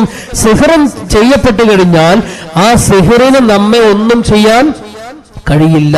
സിഹറിന് സ്വതസിദ്ധമായിട്ട് ഒരു കഴിവുമില്ല, അല്ലാഹു തആല കൊടുത്താലല്ലാതെ, അല്ലാഹു തആല നിക്ഷേപിച്ചാലല്ലാതെ, അല്ലാഹു ആ സമയത്ത് സിഹറിനെ കൊണ്ട് ചെയ്യിപ്പിച്ചാലല്ലാതെ ഒരിക്കലും സിഹർ ചെയ്താൽ ആ സിഹറിന് സ്വന്തമായിട്ട് നമ്മിൽ ഒരു പരിവർത്തനം ഉളവാക്കാൻ കഴിയില്ല എന്നുള്ള വിശ്വാസമായിരിക്കണം നമുക്കുണ്ടായിരിക്കേണ്ടത്. അതുകൊണ്ട് ഇന്നലെ നമ്മൾ പറഞ്ഞു, മന്ത്രിക്കുമ്പോൾ ഉണ്ടാകുന്ന ചില നിബന്ധനകളെ കുറിച്ചൊക്കെ പറഞ്ഞിരുന്നു. ആ നിബന്ധനയുടെ കൂട്ടത്തിൽ നമ്മൾ മനസ്സിലാക്കി മന്ത്രത്തിനൊരു കഴിവുമില്ല. മന്ത്രത്തിന് അനുവദനീയമായ മന്ത്രം, നബി സല്ലല്ലാഹു അലൈഹി വസല്ലം തങ്ങൾ പഠിപ്പിച്ച മന്ത്രം, ഏത് മന്ത്രം? ഖുൽ ഹുവല്ലാഹു അഹദ്, റബ്ബിൽ ഫലഖ്, റബ്ബിൻ നാസ്, സൂറത്തുൽ ഫാത്തിഹ. ഇതൊക്കെയാണ് നബി സല്ലല്ലാഹു അലൈഹി വസല്ലം തങ്ങൾ മന്ത്രിച്ചിട്ടുള്ളത്. ചില സഹാബാക്കൾക്ക് വിഷമേറ്റല്ലോ, സഹാബാക്കൾക്ക് വിഷം പോലും ഏറ്റു. ഈ വിഷമേറ്റ സാഹചര്യത്തിൽ ചില സഹാബികൾ എന്ത് ചെയ്തു? സൂറത്തുൽ ഫാത്തിഹ, ഖുൽ ഹുവല്ലാഹു അഹദ്, റബ്ബിൽ ഫലഖ്, റബ്ബിൻ നാസ് ഈ സൂറത്തുകൾ ഓതി മന്ത്രിച്ചു. ഈ മന്ത്രത്തിലൂടെ, അതായത് ഈ മന്ത്രത്തിന്റെ ഒരു ബാഹ്യമായ പ്രകടനത്തിലൂടെ റബ്ബതിൽ നിക്ഷേപിച്ച കഴിവുകൊണ്ട് ചില സഹാബികളിൽ നിന്ന് വിഷമിറങ്ങുക പോലും ചെയ്തു. ചില സഹാബികളിൽ നിന്ന് വിഷമിറങ്ങുക പോലും ചെയ്തു. ഈ സമയം വിഷമിറങ്ങിയ സന്ദർഭത്തിൽ ആ കുടുംബക്കാർ സന്തോഷത്തിന്റെ പേരിൽ ആ വിഷമിറക്കിയ ഖുൽ ഹുവല്ലാഹു അഹദ്, റബ്ബിൽ ഫലഖ്, റബ്ബിൻ നാസ് സൂറത്തുകൾ ഓതി മന്ത്രിച്ച വ്യക്തിക്ക് ആട് കൊടുത്തു പാരിതോഷികമായിട്ട്. ഒരാട്, വീട്ടിൽ വളർത്തിയിരുന്ന ഒരാടിനെ എടുത്തു കൊടുത്തു, അതിന് പാരിതോഷികമായിട്ട്. അദ്ദേഹം ആടുമായി വീട്ടിലേക്ക് മടങ്ങിപ്പോയി, അതിനെ അറുത്ത് കഴിച്ചു. നബിതങ്ങളോട് വിവരം പറയപ്പെട്ടു. നബി സല്ലല്ലാഹു അലൈഹി വസല്ലമ തങ്ങൾ അത് ശരി തന്നെയാണെന്ന് പറഞ്ഞതിന് സമ്മതം മൂളി. ബുഖാരി 2-ാം വാള്യം 224-ാമത്തെ പേജ്, ബുഖാരി 2-ാം വാള്യം 854-ാമത്തെ പേജിലും ഈ സംഭവം വളരെ സവിസ്തരം പ്രതിപാദിക്കുന്നുണ്ട്. നബി സല്ലല്ലാഹു അലൈഹി വസല്ലമ തങ്ങൾ ഹസൻ, ഹുസൈൻ റളിയല്ലാഹു അൻഹുമാ രണ്ട് പ്രവാചകന്റെ പേരക്കുട്ടികൾക്ക് വേണ്ടി മന്ത്രിച്ചിട്ടുണ്ട്. അതിനും തങ്ങൾ ഉപയോഗിച്ചത് ഈ സൂറത്തുകളാണ്. ഖുൽ അഊദു റബ്ബിൽ ഫലഖ്, റബ്ബിൻ നാസ് പോലുള്ള സൂറത്തുകളാണ്. അതുകൊണ്ട് നാം എവിടെയും പോകണ്ട, മന്ത്രിക്കാനൊന്നും എവിടെയും പോകേണ്ട ആവശ്യമില്ല. ആത്മാർത്ഥമായിട്ട് റബ്ബിത് മാറ്റിത്തരും. ജനങ്ങളുടെ റബ്ബിനെയാണ് ഞാൻ വിളിക്കുന്നത്, ജനങ്ങളുടെ ഉടമസ്ഥനെയാണ് ഞാൻ വിളിക്കുന്നത്, ജനങ്ങളുടെ രാജാവിനെയാണ് ഞാൻ വിളിക്കുന്നത്. അള്ളാഹു സൃഷ്ടിച്ച മുഴുവൻ വസ്തുക്കളുടെയും കെടുതികളിൽ നിന്നും ഉപദ്രവങ്ങളിൽ നിന്നും എന്റെ രക്ഷയാവ് എന്നോട് കാവൽ ചോദിക്കാൻ കൽപ്പിച്ചിരിക്കുന്നു. എന്റെ രക്ഷയാവ് ഒരിക്കലും വാഗ്ദത്തം പൂർത്തിയാക്കാതിരിക്കുന്നവനല്ല, അവൻ വാഗ്ദത്തം ലംഘിക്കുന്നവനല്ല. അതുകൊണ്ട് അള്ളാഹുവെ നിന്നോട് ഞാൻ കാവൽ ചോദിക്കുന്നു എന്ന് പറഞ്ഞ് ആത്മാർത്ഥമായി ഈ രണ്ട് സൂറത്തുകൾ മന്ത്രിച്ചു നോക്കൂ. എവിടെയും നിങ്ങൾ പോകണ്ട, ഇത് മതി. നബിതങ്ങൾ പഠിപ്പിച്ച മന്ത്രം ഇതാ. നബി സല്ലല്ലാഹു അലൈഹി വസല്ലം തങ്ങൾ ഹസൻ, ഹുസൈൻ റളിയല്ലാഹു അൻഹുമാ രണ്ട് തങ്ങളുടെ പേരക്കുട്ടികൾക്ക് പൈശാചിക ബാധയേറ്റപ്പോൾ നബി സല്ലല്ലാഹു അലൈഹി വസല്ലം തങ്ങൾ എന്ത് ചെയ്തു? അവരെ രണ്ടുപേരെയും സമീപത്ത് വിളിച്ചിരുത്തി ഈ രണ്ട് സൂറത്തുകൾ ഓതി അവരെ മന്ത്രിച്ചു. എന്നിട്ട് തങ്ങൾ എന്തു പറഞ്ഞു? ഇപ്രകാരം എന്റെ ആദർശ പിതാവായ ഇബ്രാഹിം ഖലീൽ തന്റെ മക്കളെ മന്ത്രിച്ചിട്ടുണ്ട് എന്ന് തങ്ങൾ പറയുകയും ചെയ്തു. ബുഖാരി 1-ാം വാള്യം 477-ാമത്തെ പേജ്. ഞാനിത് തെളിവ് ചെയ്ത് നിങ്ങളോട് പറയാനുള്ള കാരണം എന്താണെന്ന് വെച്ചാൽ, വേറെ ഒന്നിനും ഞാനിങ്ങനെ പറയാറില്ലല്ലോ. മന്ത്രവാദം അല്ലെങ്കിൽ ഇങ്ങനെ ഊതുക, പിടിക്കുക എന്നുള്ള സംഭവമൊന്നും ഇല്ല, സിഹർ എന്ന് പറയുന്ന സംഭവമൊന്നും ഇല്ല എന്നാണ് ഒരുപാട് നമ്മൾ കേട്ടിരിക്കുന്നത്. കേട്ട് ആരംഭിച്ച ഒരു വസ്തുവാ. അപ്പൊ അതുകൊണ്ട് എന്താണ് അതിന്റെ സത്യാവസ്ഥ എന്ന് ബോധ്യപ്പെടുത്താൻ വേണ്ടിയാണ് കിതാബിന്റെ പേജ് സഹിതം. വേറെ കിതാബുകളിലൊന്നും ഇല്ലാത്തതുകൊണ്ടല്ല ബുഖാരിയുടെ പേര് പറഞ്ഞത്. ബുഖാരി നമ്മൾ എല്ലാവരും അംഗീകരിക്കുന്ന ഖുർആൻ കഴിഞ്ഞാൽ അടുത്ത ഗ്രന്ഥമായതുകൊണ്ടാണ് ബുഖാരിയുടെ പേര് പറഞ്ഞത്. എല്ലാ ഹദീസ് ഗ്രന്ഥങ്ങളിലും ഇതുണ്ട്. ബുഖാരി പ്രത്യേകം എടുത്തു പറഞ്ഞതിന്റെ പേജ് നമ്പർ പോലും വാള്യവും പറയാനുള്ള കാരണം അതുകൊണ്ടാണ്. അപ്പൊ അതുകൊണ്ട് നബി സല്ലല്ലാഹു അലൈഹി വസല്ലമ തങ്ങൾ ഈ വസ്തുക്കളിൽ നിന്നെല്ലാം കാവൽ ചോദിച്ചിട്ടുണ്ട്. നിങ്ങൾ കാവൽ ചോദിക്കുക എന്ന് പറഞ്ഞ് നമ്മെ പ്രേരിപ്പിച്ചിട്ടുമുണ്ട്. നാലാമതായി കാവൽ ചോദിക്കാൻ അള്ളാഹു കൽപ്പിച്ചത് വമിൻ ശർരി ഹാസിദിൻ ഇദാ ഹസദ്, അസൂയാലുക്കൾ അസൂയ വെക്കുമ്പോഴുള്ള ഷർറിൽ നിന്ന്, അസൂയാലുക്കൾ അസൂയ വെക്കുമ്പോഴുള്ള ഷർറിൽ നിന്നും നിങ്ങൾ അള്ളാഹുവിനോട് കാവൽ ചോദിക്കുക എന്ന് പറഞ്ഞാൽ, അസൂയ ഒരു വ്യക്തിക്ക് മറ്റൊരു വ്യക്തിയോട് അസൂയ തോന്നിക്കഴിഞ്ഞാൽ ഈ അസൂയയുടെ പിന്നിൽ പല പ്രവർത്തനങ്ങളും ഉണ്ടാകും. ആദ്യം അയാളുടെ ഉയർച്ചയിൽ, അയാൾ എന്നെ പോലെ ഞങ്ങൾ ഒന്നിച്ച് ഇന്ന നാട്ടിൽ നിന്ന് ഈ എറണാകുളത്തേക്ക് വന്നതാണല്ലോ, ഞാൻ ഇപ്പോഴും അതും വിറ്റ് ഇല്ലെങ്കിൽ ഇതും വിറ്റ് വല്ലവരെയും വണ്ടിയും കഴുകി ഒരു കടയിൽ സ്റ്റാഫായിട്ട് ഞാൻ നിൽക്കുന്നു. അയാൾക്ക് സ്വന്തം കടയായിപ്പോയി, സ്വന്തം സ്റ്റാഫുകൾ ഇഷ്ടം പോലെ ഉണ്ടല്ലോ, എന്താണ് അയാൾ ഇങ്ങനെയെങ്കിലും ഒന്ന് മുടിഞ്ഞു പോയാൽ കൊള്ളായിരുന്നെങ്കിൽ ആഗ്രഹിക്കുന്ന ചില ആളുകളുണ്ടാവും. അല്ലെങ്കിൽ എന്റെ കടയിൽ നല്ല ബിസിനസ്, നേരെ ഓപ്പോസിറ്റ് കടയിൽ, എന്റെ കടയിൽ ബിസിനസ് കുറവ്, നേരെ ഓപ്പോസിറ്റ് കട ഇതേ കട തന്നെ, പക്ഷെ അവിടെ ഭയങ്കര കച്ചവടം, ആകെ മനസ്സിനൊരു അസ്വസ്ഥതയായിരിക്കും. അവിടെ ആളുകൾ ഇങ്ങനെ കയറും തോറും മനസ്സിങ്ങനെ എരിഞ്ഞുകൊണ്ടിരിക്കും, മനസ്സിങ്ങനെ പുകഞ്ഞുകൊണ്ടിരിക്കും. അപ്പൊ അത് വലിയ ഒരു അസൂയയുടെ വലിയ ഒരു ഭാഗം തന്നെയാണ്. നബി സല്ലല്ലാഹു അലൈഹി വസല്ലം തങ്ങൾ പറഞ്ഞു, ഒരു അസൂയ വെക്കുന്നവനുണ്ടാകുന്ന ഏറ്റവും വലിയ ബുദ്ധിമുട്ടെന്ന് പറയുന്നത് നാളെ ആഖിറത്തിൽ വേറെ ശിക്ഷയുണ്ട്. ഈ ദുനിയാവിൽ വെച്ച് 2 നിൽ കൂടുതലുള്ള ശിക്ഷ. അതിൽ ഏറ്റവും പ്രധാനപ്പെട്ട ശിക്ഷ എന്താണെന്നറിയോ? അവന്റെ മനസ്സ് എപ്പോഴും ഇങ്ങനെ അസ്വസ്ഥതയായിക്കൊണ്ടിരിക്കും. അത് തന്നെയാണ് അസൂയ വെക്കുന്നവന് പടച്ചവൻ കൊടുക്കുന്ന ഏറ്റവും വലിയ ശിക്ഷ. കാരണം അവന്റെ ഓപ്പോസിറ്റ് കടയിൽ ജനങ്ങൾ ഇങ്ങനെ കയറിക്കൊണ്ടിരിക്കുന്നു, ഓരോരുത്തർ കയറി സാധനങ്ങൾ വാങ്ങിച്ച് 2 കിറ്റിലും പിടിച്ചുകൊണ്ട് ഇറങ്ങിക്കഴിയുമ്പോൾ ഇവന്റെ മനസ്സ് ഇങ്ങനെ വേവലാതിയാ. എല്ലാവരും ചിരിക്കുന്നുണ്ട്, നമ്മളെ കുറിച്ച് വല്ലതും ആണോ എന്നൊക്കെ ഓർത്തുകൊണ്ടാണോ എന്ന് എനിക്ക് അറിഞ്ഞുകൂടാ, എന്തെങ്കിലും ആവട്ടെ. അപ്പൊ മനസ്സിലിങ്ങനെ നമ്മളൊക്കെ ബിസിനസ്സുകാരാണല്ലോ, ഇങ്ങനെ ഉണ്ടാകും, സ്വാഭാവികമായിട്ടും അത്തരത്തിലുള്ള അസൂയ ഉണ്ടാകാം. അസൂയ ഉണ്ടാകുമ്പോൾ നമ്മൾ എന്ത് ചെയ്യണം? അള്ളാഹുവിനോട് കാവൽ ചോദിക്കണം. അതാണ് ഈ പറയുന്നത്, അള്ളാഹുവിനോട് കാവൽ ചോദിക്കണം. അസൂയ നമ്മുടെ മനസ്സിൽ തോന്നുമ്പോഴും നാം അള്ളാഹുവിനോട് കാവൽ ചോദിക്കണം. ആരെങ്കിലും നമ്മോട് അസൂയ വെക്കുന്നു എന്ന് മനസ്സിലായി കഴിഞ്ഞാൽ അപ്പോഴും നാം എന്ത് ചെയ്യണം? അള്ളാഹുവിനോട് കാവൽ ചോദിച്ചുകൊണ്ടിരിക്കണം. അതാണ് പ്രവാചകൻ നമ്മെ പഠിപ്പിച്ചത്.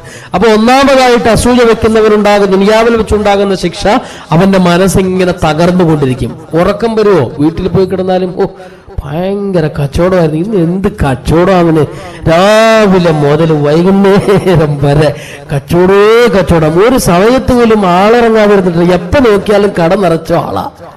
എന്റെ കടയിലാണെങ്കിൽ ഇന്ന് വളരെ തുച്ഛമായ കച്ചവടം. എനിക്ക് എന്താണെന്നറിയില്ല, എനിക്കാണെങ്കിൽ തീരെ കച്ചവടമില്ല. അവൻ പോലും ചെയ്തിട്ടുണ്ടോ? പെട്ടെന്ന് അങ്ങനെയും കൂടി ചിന്തിക്കും.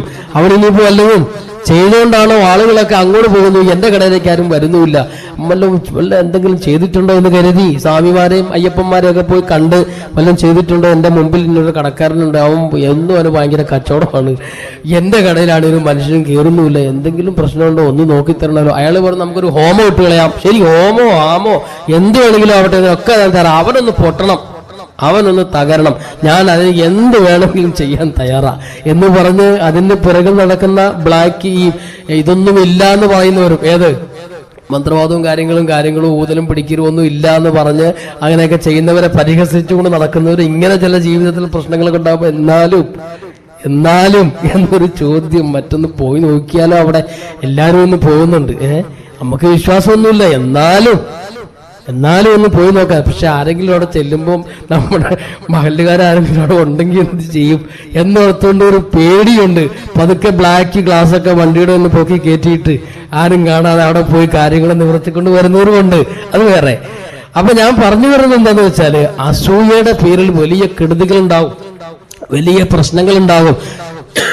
അത് ഉരുത്തിരിഞ്ഞ് ഇവനെ ഉപദ്രവിക്കുന്ന അവസ്ഥയിലേക്ക് എത്തും. അതുകൊണ്ടാണ് അല്ലാഹു തആല അതിൽ നിന്ന് കാവൽ ചോദിക്കാൻ പറഞ്ഞത്. അപ്പൊ ഒന്ന് ഷർറാണ് നമ്മൾ പറയുന്നത്. 2 ഷർറിൽ ഒന്ന്, അവന്റെ മനസ്സിങ്ങനെ എപ്പോഴും വേവലാതിയിലായിരിക്കും. രാത്രി ഉറങ്ങാൻ കിടന്നാൽ പോലും ഇങ്ങനെ ചിന്തിച്ചുകൊണ്ടിരിക്കും, ഉറങ്ങാൻ കഴിയില്ല. അങ്ങോട്ടും ഇങ്ങോട്ടും ഇളകി മറിഞ്ഞ് ഉറങ്ങാൻ വേണ്ടി പല ആവർത്തി ശ്രമിക്കും, ഉറക്കം വരില്ല. പല നിലയിലും ബുദ്ധിമുട്ടും, ഉറക്ക ഗുളിക കഴിച്ചൊക്കെ ആയിരിക്കും ചിലപ്പോൾ ഉറങ്ങുന്നത്. കാരണം എന്താ? മനസ്സിൽ എപ്പോഴും മറ്റവന്റെ ഉയർച്ച അതിങ്ങനെ കിടക്കുമ്പോ നിരമ്പി പൊങ്ങുമ്പോ എങ്ങനെയാ ഉറക്കം വരിക? ഒന്നത്. രണ്ടാമത്തേത്, നമ്മുടെ അമലുകൾ പൊളിഞ്ഞു പോകും. വളരെ പ്രധാനപ്പെട്ടതാണത്. നമ്മുടെ കർമ്മങ്ങൾ, നാം ചെയ്യുന്ന സൽക്കർമ്മങ്ങൾ അതുവഴി പൊളിഞ്ഞു പോകും. അതാണ് ഏറ്റവും കൂടുതൽ നാം സൂക്ഷിക്കേണ്ട കാര്യം. പ്രവാചകന്റെ ഒരു ഉദാഹരണത്തോടുകൂടി നമുക്ക് മനസ്സിലാക്കി തന്നു. അൽ ഹസദു യഅ്കുലുൽ ഹസനാത്ത്, അൽ ഹസദു യഅ്കുലുൽ ഹസനാത്ത്.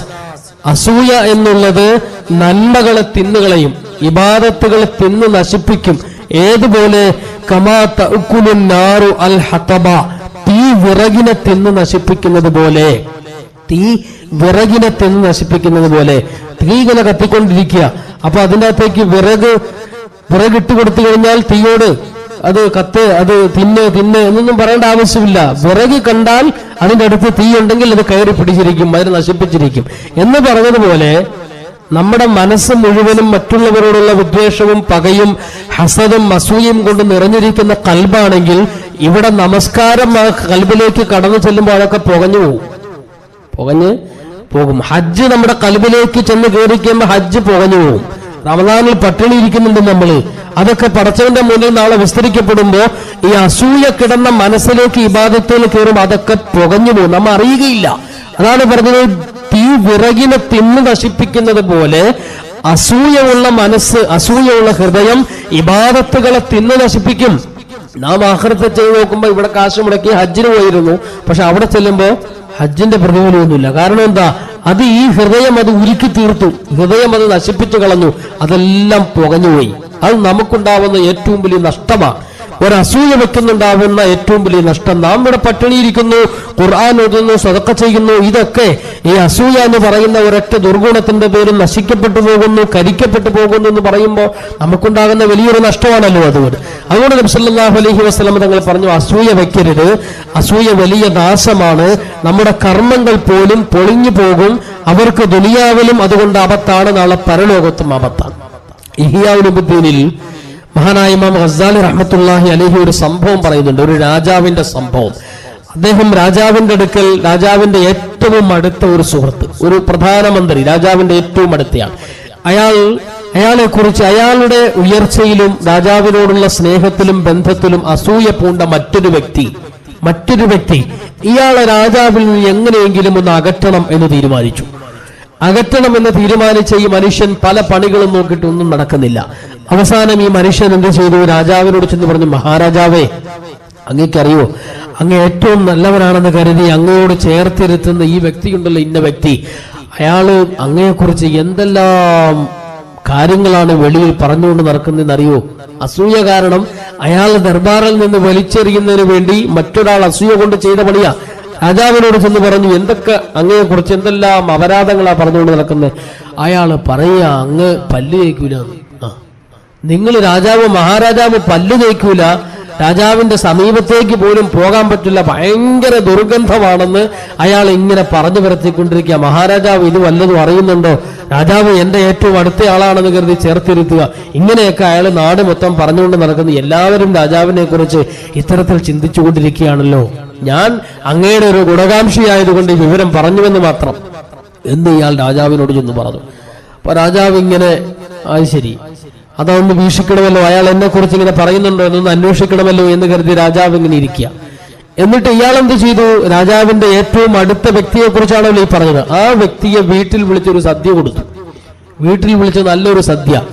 ഈ സദ്യയിൽ അയാൾക്ക് എന്ത് ചെയ്തു? കുറച്ച് സവാളയൊക്കെ കൂടുതൽ, കുറച്ച് സവാളയും ഉള്ളിയൊക്കെ അരിഞ്ഞ് കൂടുതൽ സദ്യ അങ്ങോട്ട് ഒരുക്കി. ഇയാൾ സവാള ഇഷ്ടമായതിന് കൂടുതൽ സവാളയൊക്കെ അടിച്ചിങ്ങനെ ഇരുന്നു. ആ സമയത്താണ് എല്ലാ വൈകുന്നേരവും രാജാവിന്റെ അടുക്കൽ വരണമെന്ന് രാജാവ് പറഞ്ഞിട്ടുണ്ട്. വൈകുന്നേരമായപ്പോൾ ഇയാൾ എന്ത് ചെയ്തു? രാജാവിന്റെ ഏറ്റവും അടുത്തയാൾ, അയാൾ സാധാരണ പോകുന്നതിൽ പതിവ് പോലെ രാജാവിന്റെ ദർബാറിന്റെ അടുത്തേക്ക് പോയപ്പോഴാണ് ഓർത്തത്, പടച്ചവനെ, ഞാനിന്ന് ഉള്ളി തിന്നിട്ടുണ്ടല്ലോ, മഹാരാജാവിന് സവാളയുടെ ഉള്ളിയുടെ ഒന്നും മണം ഇഷ്ടപ്പെടില്ല. അപ്പൊ അതുകൊണ്ട് ഈ നാറ്റം എന്റെ വായിൽ നിന്ന് അടിച്ചു കഴിഞ്ഞിട്ടുണ്ടെങ്കിൽ രാജാവ് എന്നെ ഇറക്കി വിടുമെന്ന് പേടിച്ച് രാജാവിന്റെ അടുക്കൽ പോകാൻ നേരത്ത് അയാൾ എന്താ ചെയ്ത്? ഇങ്ങനെ പിടിച്ചോണ്ട്, വായും മൂക്കും പത്തി പിടിച്ചുകൊണ്ട് ദർബാറിലേക്ക് കയറി ചെന്നു, രാജാവിന്റെ മുന്നിലേക്ക് കയറി ചെന്നു. അപ്പൊ രാജാവ് നോക്കുമ്പോ, എടാ, അപ്പൊ മറ്റവൻ പറഞ്ഞു, ശരിയാ, ഇവൻ മൂക്ക് പൊത്തുന്നുണ്ടോ, എന്റെ ദുർഗന്ധം എന്റെ വായിൽ നിന്ന് നാറ്റം അടിക്കുന്നുണ്ടെന്ന് അവന് മനസ്സിലായത് കൊണ്ടാണ് അവൻ മൂക്കും വായും പൊത്തിപ്പിടിച്ചിരിക്കുക, വായിക്കൂടെ പോലും കയറാതിരിക്കാൻ വേണ്ടി മൂക്കും വായും പൊത്തിപ്പിടിച്ചാണ് അവൻ എന്റെ അടുത്തേക്ക് വന്നിരിക്കുന്നത്. അപ്പം മറ്റവൻ പറഞ്ഞത് ശരിയാണ്, എന്നാ പിന്നെ ഇവനെ നമ്മള് ഇവിടെ വെച്ചോണ്ടിരുന്ന ശരിയാവൂല, എന്തെങ്കിലും ഇവനെ ഇപ്പൊ തന്നെ തട്ടിക്കളഞ്ഞേ പറ്റൂ. രാജാവ് തീരുമാനിച്ചു. ഉടനെ തന്നെ രാജാവ് എന്ത് ചെയ്തു? തന്റെ കാര്യങ്ങളൊക്കെ നടപ്പിലാക്കുന്ന ഒരു മന്ത്രിയുണ്ട്, ആ മന്ത്രിയുടെ കയ്യിലേക്ക് ഒരു കത്ത് എഴുതി കൊടുത്തു വിടുക. ഈ കത്തുമായി വരുന്നവനെ എത്രയും പെട്ടെന്ന് കൊല ചെയ്ത് അവന്റെ വയറ് കീറി വയറ്റിനുള്ളിൽ വൈക്കോൽ നിറച്ച് എന്റെ അടുക്കിലേക്ക് കൊണ്ടുവരിക എന്നും പറഞ്ഞ് രാജാവ് ഒരു കത്തെഴുതി തന്റെ ഏറ്റവും അടുത്ത രാജാവ് ഒരു കത്തെഴുതി കൊടുത്തു വിടുക ഈ കത്തുമായിട്ട് വരുന്നവനെ. അങ്ങനെ ഇയാളെന്ത് ചെയ്തു? ഇയാളുടെ അടുക്കൽ കത്തുമായിട്ട് എഴുതിവിട്ട്, അപ്പോ കത്തുമായിട്ട് ഏതൊരു വ്യക്തിയുടെ അടുക്കലേക്കാണോ പോകുന്നത്, കത്ത് കൊണ്ടുവന്നതിന്റെ പേരിൽ ആ വ്യക്തി എന്തെങ്കിലും പാരിതോഷികങ്ങൾ കൊടുക്കാറുണ്ട്. പാരിതോഷികം പോസ്റ്റ്മാൻ നമ്മുടെ അടുക്കൽ ഒരു 10-20 മണിയോടുമായിട്ട് വന്ന അയാൾക്ക് ഒരു 10 രൂപ അല്ലെങ്കിൽ 25 രൂപ കൊടുക്കുന്ന പോലെ പാരിതോഷികങ്ങൾ എന്തെങ്കിലും കത്തുമായിട്ട് വരുന്നവർക്ക് എന്തെങ്കിലും പാരിതോഷികങ്ങൾ കൊടുക്കുന്ന പരിപാടി അന്നുണ്ട്. അപ്പൊ അന്ന് ഈ കത്തുമായിട്ട് കൊടുത്തോളൂ. ഈ കത്തുമായി വരുന്ന വ്യക്തിയെ അറുത്ത് മുറിച്ച് അയാളുടെ വയറ് കീറി പണ്ടവും കുടലൊക്കെ എടുത്ത് കളഞ്ഞ് ഉള്ളിൽ വൈക്കോല് നിറച്ച് എന്റെ അടുക്കിലേക്ക് കൊണ്ടുവരിക എന്നും പറഞ്ഞ് ഈ കത്ത് എഴുതി കൊടുത്തു വിട്ടു. ഇയാൾ കത്തുമായിട്ട് പോകുന്ന വഴി മറ്റേയാൾ കണ്ടുമുട്ടി. ആര്? ഈ രാജാവിന്റെ അടുക്കൽ അസൂയ പറഞ്ഞു കൊടുത്ത വ്യക്തിയുമായിട്ട് കണ്ടുമുട്ടുക. നീ എങ്ങോട്ടാ? ഞാൻ ഇന്ന പോലെ രാജാവ് ഒരു കത്ത് തന്നു വിട്ടിട്ടുണ്ട്, ഈ കത്ത് കൊണ്ടുപോയി കൊടുക്കാൻ പോവാ. അത് ശരി, നീ ഇപ്പൊ പോകണ്ട, അത് ഞാൻ ആ വഴിക്ക് പോകുന്നുണ്ട്, ഞാൻ പോകുന്ന വഴിക്ക് അതങ്ങോട്ട് ഏൽപ്പിച്ചോളാം എന്ന് ഈ വ്യക്തി പറയുക. ശരി, അങ്ങനെയാണെങ്കിൽ നീ പോകുന്നുണ്ടെങ്കിൽ നിനക്ക് കുതിരയും വാഹനവും സൗകര്യവും ഒക്കെ ഉണ്ടല്ലോ, നീ അങ്ങോട്ട് ഏൽപ്പിച്ചോ. സന്തോഷത്തോടു കൂടി അത് ഏൽപ്പിച്ചു. അയാൾ ആ കത്ത് മടക്കി പോക്കറ്റിലിട്ട് അദ്ദേഹത്തിന്റെ അടുക്കൽ കൊണ്ടുപോയി കൊടുത്തു. അദ്ദേഹം ഉടൻ തന്നെ അത് പൊട്ടിച്ച് വായിച്ചു. അപ്പം അയാളവിടെ നിൽക്കുക, പാരിതോഷികം മേടിക്കാൻ വേണ്ടി നിൽക്കുകയുള്ളൂ. കാരണം എന്തെങ്കിലും സമ്മാനം അതിന്റെ പേരിൽ കിട്ടും. അതപ്പോ അതും വാങ്ങിച്ചുകൊണ്ട് പോകാമെന്ന് കരുതി പ്രതീക്ഷയോടുകൂടി ഒരു കാത്തിരിക്കുക. പെട്ടെന്ന് അയാള് കത്ത് എടുത്ത് പൊട്ടിച്ചു വായിച്ചപ്പോഴേക്കും ഈ കത്തും കൊണ്ടുവരുന്ന ആളെ കുത്തിക്കീറി വയറിൽ നിന്നുള്ള പണ്ടവും കൂടുതലും എടുത്തു കളഞ്ഞ് അതിനകത്ത് വൈക്കോളും നിറച്ച് തുന്നിക്കെട്ടി എന്റെ അടുക്കിലേക്ക് പാർസൽ അയക്കുക എന്നാണ് അതിൻ്റെ അകത്ത് എഴുതിയിരിക്കുന്നത്. ഉടൻ തന്നെ വിളിച്ചു, കൊലയാളിയെ വിളിച്ചു. ഉടൻ തന്നെ ഇയാളെ വിളിച്ച് കൊല ചെയ്യുക, ഉടൻ തന്നെ കൊല ചെയ്യുക എന്ന് പറഞ്ഞു. അയാൾ പറഞ്ഞു, ഞാനിതൊന്നും അറിഞ്ഞിട്ടില്ല, ഇങ്ങനെ ഒരു സംഭവമേ ഇല്ല, ഇത് ഇന്ന ആളുടെ അടുത്ത് കൊടുത്തുവിട്ട കത്താ, ഞാൻ ഈ വഴിയിലൂടെ വന്നതിന്റെ പേരിൽ ചെയ്ത. നീ ഇനി ഒന്നും പറയണ്ട, രാജാവ് പറഞ്ഞത് ഈ കത്തുമായിട്ട് വരുന്നവൻ ആരോ അവനെ ഇപ്രകാരം ചെയ്യാനാ പറഞ്ഞിരിക്കുന്നത്, അതുകൊണ്ട് നിന്നെ കൊന്നേ പറ്റൂ എന്ന് പറഞ്ഞ് അവനെ പീസാക്കി കൊന്ന ഒരു ചരിത്രം ഇഹ്യാഉലുലുബുദ്ദീൽ കൂടി മഹാനായ ഇമാം ഗസാലി റഹ്മത്തുള്ളാഹി അലൈഹി പറയുന്നുണ്ട്. അപ്പൊ അസൂയക്കാരന് ഇവിടെ വെച്ചുണ്ടാകുന്ന ഒരു ദുർഗതി കൂടിയാണത്. നമുക്ക് മനസ്സിലാക്കാൻ വേണ്ടി പറഞ്ഞതാ.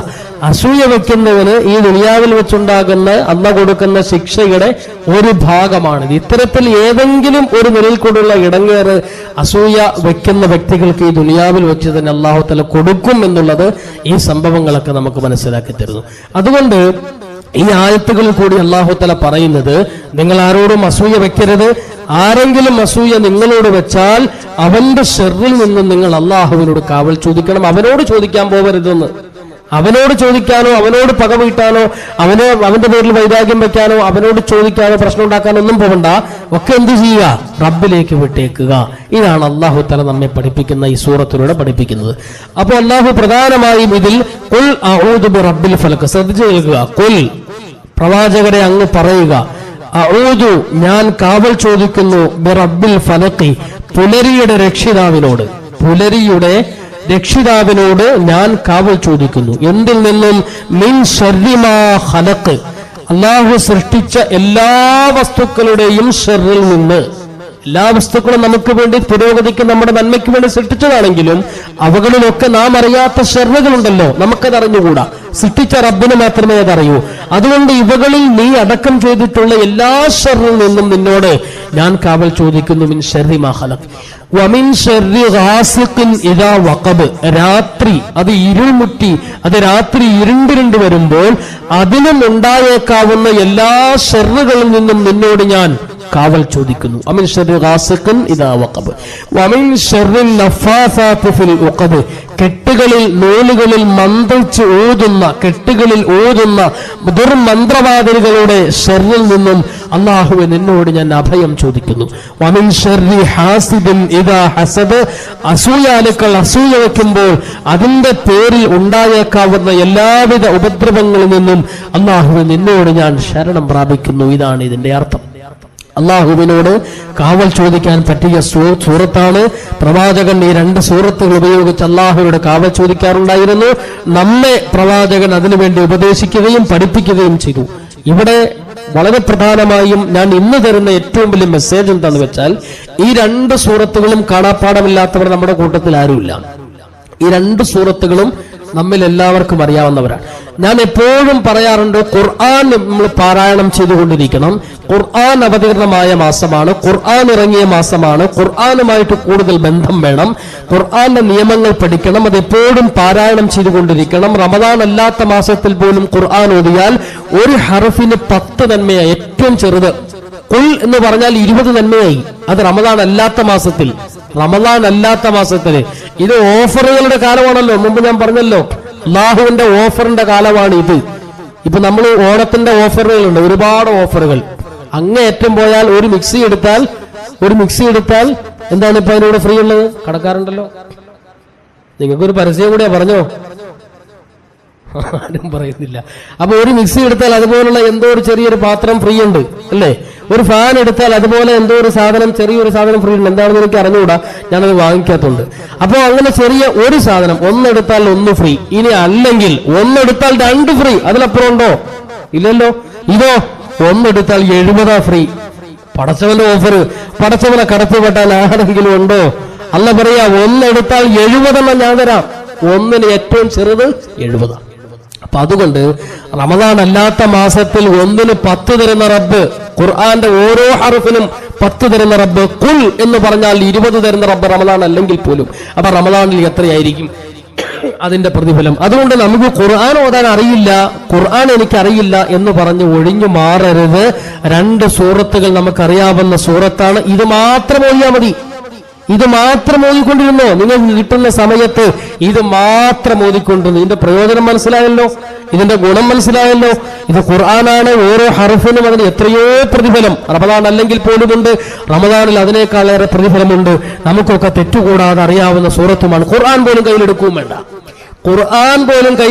വേണ്ട. നമുക്ക് കിട്ടുന്ന സമയത്ത് ഈ അറിയാവുന്ന സൂറത്ത് ഇങ്ങനെ ഓതിക്കൊണ്ടിരുന്നു, അറിയാവുന്ന സൂറത്ത്.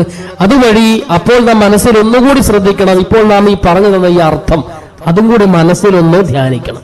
അതും കൂടി മനസ്സിലൊന്ന് കടത്തിക്കൊണ്ടുവന്ന് ഈ ഖുൽ റബ്ബിൽ ഫലഖ് റബ്ബിന്നാസ് 2 സൂറത്തുകളുടെയും ഏതാണ്ട് അർത്ഥവും ഏതാണ്ട് ആശയവും എന്ത് കാരണത്താലാണ് ഇത് ഇറങ്ങിയതെന്നും എന്താണ് ഇതിന്റെ ഗുണവും എന്നൊക്കെ കുറേശ്ശെയൊക്കെ നമുക്ക് മനസ്സിലായിട്ടുണ്ട്. നമുക്ക് അറിയാവുന്ന സൂറത്തുമാണ്, കാണാതെ അറിയാവുന്ന സൂറത്തും കൂടിയാണ്. അതുകൊണ്ട് ഇത് എപ്പോഴും നിങ്ങൾ പാരായണം ചെയ്തുകൊണ്ടിരിക്കണം എന്നുള്ള ഒരു മെസ്സേജാണ് ഇന്നത്തെ പ്രഭാഷണത്തിന് എനിക്ക് തരാനുള്ളത്.